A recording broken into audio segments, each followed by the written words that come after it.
Hello, my name is Josh Atkinson, and you have once again stumbled upon my oil painting YouTube channel. But before I get started with today's video, I'm going to ask everybody to hit the like button, the subscribe button, and the notification bell just to help out with the algorithm. So today I'm going to show you how I made this painting. It's a portrait of our current President, Donald Trump. You can see it's got some expressive brush strokes, expressive color choices. Um, I made it after doing a lot of very kind of expressive studies of natural um, subjects, and anyway, I'll talk about all that stuff during the time lapse. So here is our source image, a picture of Donald Trump from below, and now the time lapse. Um, I'm having a hard time like recording this voiceover, so I guess I want to just get some things out of the way and try to focus this voiceover on like art. Um, I do not like to approach my life and certainly not my art from a place of fear. Um, I'm an American, um, born here, so I'm not used to. I've rolled my eyes many times when I've heard from the left or the right, histrionic people talking about being afraid of the government and being afraid to be in America. Like, every now and then that'll come up, and I've always just been like, y'all, this is, come on. There are things, the only thing to be afraid of in this country is like not having health insurance or having student loans. Like, those are the things to be afraid of in this country. But last week, as I discussed in my previous video, the House Republicans, in something called like a judiciary subcommittee meeting, something that I do not understand, they voted to give Donald Trump the authority to allow ICE to detain and deport American citizens, including naturalized but also American-born citizens, to deport and detain them. And of course, they don't mean deport, because you can't deport someone who's born in America, because America's where they're born. So they're talking about human trafficking people to what the American Holocaust Museum has called a concentration camp, CCOT, in El Salvador. They're talking about disappearing people. And I don't have any illusions about, like right now they are seeming to go more after Latino people, specifically Venezuelan people. But that's right now. That's 3 months into 4 years, assuming that elections haven't been sabotaged permanently through Elon Musk's interference with voting software stuff. Really, I'm not a conspiracy theorist. I promise you I'm not. But I am a leftist, and I'm going to talk about this stuff. So I just needed to acknowledge that I'm anxious. I've been working on this series. I've been having this channel's a year and a half old. Painted every week. A video every week. Tripping over my words. This is ridiculous. But I wanted to make portraits that were abstract, but where the subject was recognizable. I've got 10 paintings of politicians, oligarchs, because those are kind of the same thing now. Have been for a while, to be fair. And the series is bipartisan, but I am anxious about putting, things that could be construed as unflattering depictions of this president whose decisions are unpredictable, to say the least. I'm uncomfortable putting this on YouTube. I am. With this first step of the House Republicans voting to disappear American-born citizens. It's insane. So anyway, call your senators.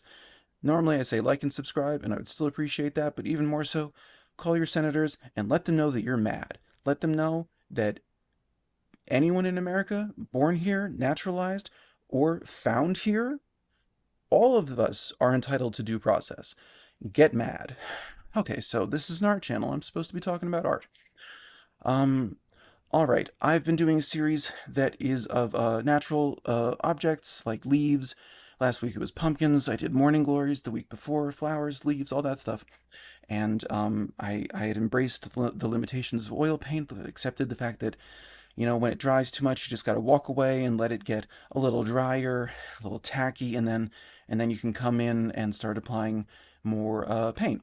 So that's what I decided. This portrait was me attempting to transfer that new acceptance and skill set to a human face. And I would not consider this abstract. I would consider this just really, really, expressive. Um, so yeah, so I'm making bold color choices, and his foundation never seems to match the color around his eyes and ears. So I am pushing reds and oranges and pinks and stuff uh, in the cheek, keeping things lighter where they appear lighter. I didn't go ultimately. I was initially having the sky go into a blue direction, but I don't know, it just didn't. I can't really articulate why that didn't feel right. It felt more cohesive to bring the colors happening in the subject into the background. Maybe because the tie was red. I'm not sure, but that's what I went with. I don't think I even touched the tie again. I just kind of went with the initial strokes, and I was like, well, that's done.